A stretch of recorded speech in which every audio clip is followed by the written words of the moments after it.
As I've stated in previous videos, I lean libertarian politically. I enjoy things like private ownership and free markets and guns and lolicon. Oh shit! Alright, I'm back. Turns out the FBI agent was just looking for goon material.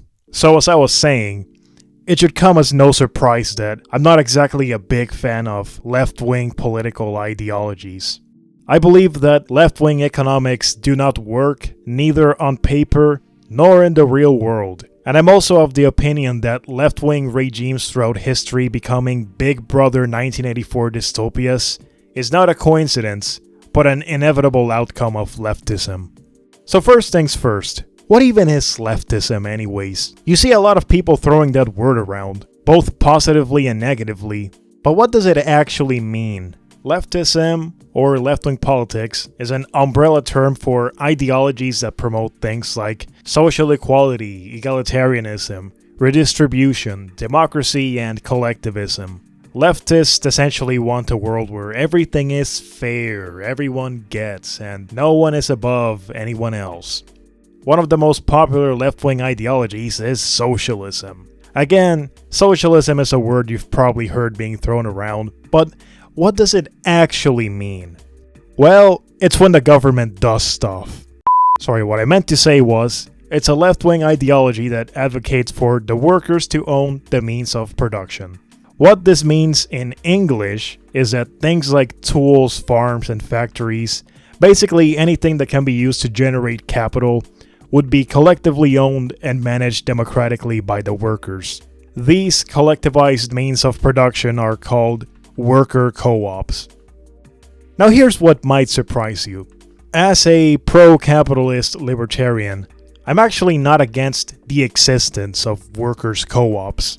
I think that if a bunch of workers get together and voluntarily chose to start a corporation where they all agree to share ownership of the means of production, make decisions democratically, and split the profits equally, well, that all lines up perfectly with my values of voluntary association.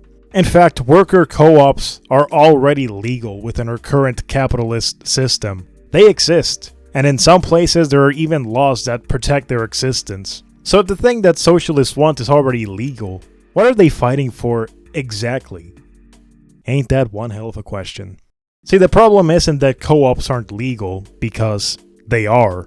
The problem is, it's not true socialism unless every single person in the world is working under worker co-ops.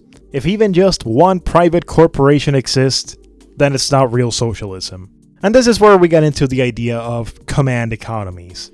Right now, we live in what's called a market economy, where prices and distribution are determined by supply and demand. There is a version of socialism called market socialism, where co-ops exist but still respond to market forces. But that's not what most modern leftists want.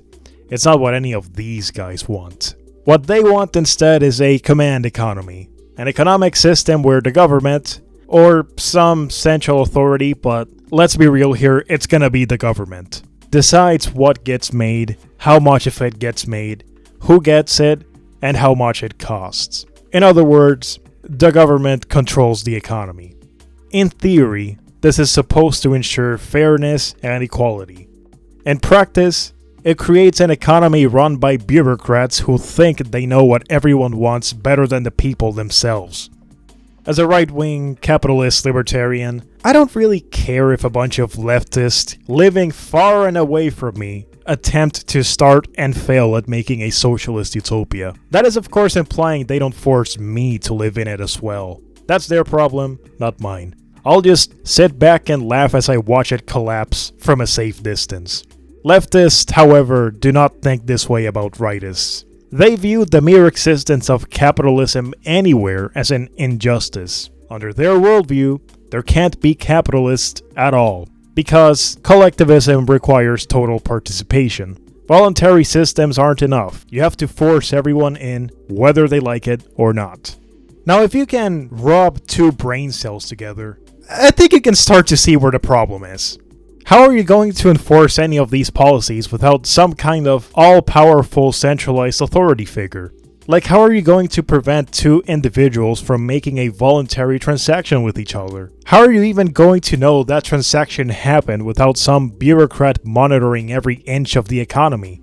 And well, you can't. That's just the simple truth. Without an all-seeing, all-controlling authority watching over everything, these ideas of collectivized ownership and command economies are simply not possible to enforce. And again, this all ties back to collectivism. Leftists believe that the group comes first and the individual must submit. But that's just not how human beings work. Humans are not a collectivist species. We evolved to prioritize ourselves and our close circles first. Family, friends, tribe, etc. That's not selfish. It's natural. It's how we've survived for millions of years. Leftists who dream of an egalitarian utopia aren't just fighting capitalism. They're fighting human nature. And since you can't exactly stop humans from acting like humans, that starts to lead you down a rabbit hole of rationalizing some pretty insane policies to force your dream into existence, no matter how many rights need to be infringed upon along the way. And that's how you get dystopian left-wing dictatorships like the Soviet Union, or Communist Cuba, or North Korea. And so, in conclusion, when you break down how leftists plan on achieving their utopia, you come to the realization that actually, socialism really is when the government does stuff.